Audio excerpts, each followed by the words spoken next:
Reso memimpin pertemuan para bos mafia, mempromosikan PSC sebagai bisnis berisiko rendah dengan keuntungan besar.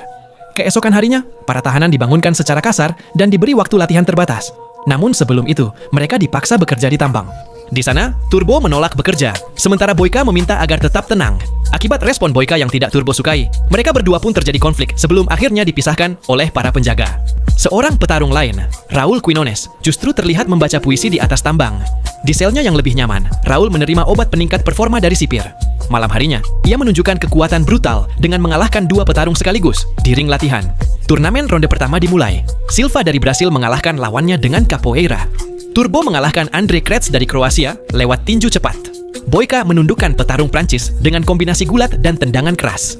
Raul, yang ternyata pengedar narkoba Kolombia bernama Ping, dengan mudah mengalahkan petarung Korea.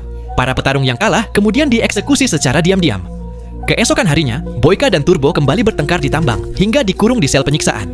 Para sponsor menyuap penjaga untuk membebaskan mereka dan memprotes kerja paksa. Namun Reso menjelaskan bahwa turnamen telah diatur agar Raul menang demi keuntungan maksimal. Mereka pun setuju dan bertaruh pada Raul. Boyka dan Turbo akhirnya bekerja sama dan semakin akrab. Turbo mengungkapkan bahwa keluarganya adalah motivasinya, sementara Boyka percaya bahwa bertarung adalah takdir hidupnya. Semifinal, Boyka mengalahkan Silva dalam duel sengit meski lututnya kembali cedera. Melihat ketangguhan Boyka dan Turbo, Cus Sipir merasa khawatir. Ia memerintahkan Turbo dipukuli. Raul kemudian mengancam akan membunuh Turbo. Setelah mengetahui bahwa semua petarung kalah dibunuh, Boyka memberikan kesempatan pada Turbo untuk melarikan diri. Sementara ia sendiri pingsan dan dirantai. Saat dikembalikan di sel, ia mengetahui bahwa Gaga telah mengalihkan taruhannya ke Raul. Di final, Raul mematahkan kaki Boyka dan mendominasi. Namun Boyka bangkit kembali sebelum hitungan 10 dengan melilitkan kain pel di kakinya. Dengan tekad kuat, Boyka membalikan keadaan dan akhirnya menghancurkan kaki Raul, memenangkan pertarungan. Karena kemenangan Boyka, terjadilah kekacauan akibat kerugian yang dialami Farnati dan Gaga. Farnati ingin menghabisi Cus dan semua kelompoknya.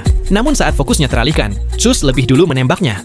Setelah kematian Reso serta Farnati, Cus mencoba mengeksekusi Boyka. Namun tepat saat itu, Turbo muncul dan membunuh Cus, lalu menyelamatkan Boyka. Gaga juga telah bersama Turbo untuk menjemputnya. Dalam perjalanan, Gaga menyerahkan uang taruhan. Ternyata, ia bertaruh secara diam-diam untuk Boyka sejak awal. Turbo memilih bekerja untuk Gaga dan kembali ke keluarganya, sementara Boyka memilih pergi sendiri. Mereka saling menyebut nama asli mereka, Yuri dan Jericho, dan berjanji akan bertemu lagi. Boyka pun berjalan menjauh sebelum berlari, sambil berteriak merayakan kebebasannya.